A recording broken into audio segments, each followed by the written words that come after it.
Katika barua yetu kwa balozi wa Vatican tumeomba mambo makuu matatu ambayo yanaweza yakaanza kufanyiwa kazi taratibu au kwa haraka, niseme hivyo. Maana kwa taratibu tena jambo litakuwa ni lile lile.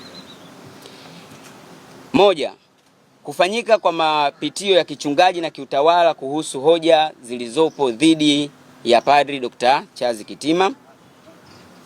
Lakini pia namba 2, kutolewa kwa mwelekeo wa wazi utakaohakikisha uongozi wa kanisa unabaki huru dhidi ya siasa za vyama ikiwemo Chama cha Demokrasia na Maendeleo Chadema.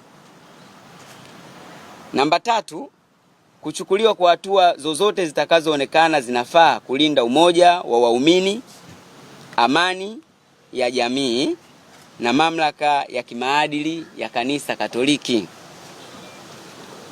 Na tuna imani kuwa mamlaka ya Kanisa Katoliki kupitia Vatican ina busara na dhamana ya kulinda kanisa dhidi ya migawanyiko, na kwamba ombi hili litashughulikiwa kwa maslahi mapana ya waumini na jamii kwa ujumla.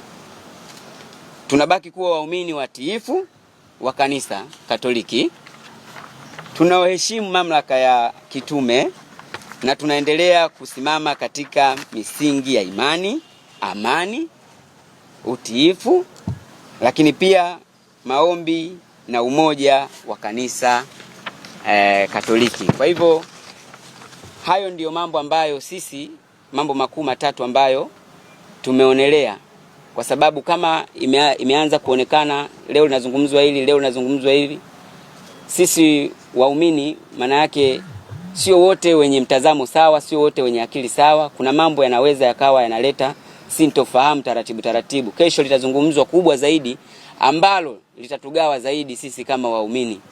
Kwa hiyo barua hiyo tumeipeleka leo na imepokelewa, imesainiwa, na tunaamini kwamba kwa mujibu wa kwa vile tulivyopeleka na mawasiliano yetu yapo na kila kitu kipo, basi tutaona namna ambavyo wao watatujibu, na kama itatokea basi tutawaita tena waandishi wa habari kwa ajili ya kuja kutoa mrejesho. Kwa hiyo nimewaonyesha barua ambayo tayari sisi imeshapokelewa, ni hii hapa. Kwa hiyo ni hayo tu, sisi tumepeleka barua hiyo kwa ubalozi wa Vatican tukiwa kama vijana wa Katoliki, lakini pia watu ambao tunaona kabisa sisi kama waumini kuna vitu vitakuja kutuyumbisha mbele ya safari.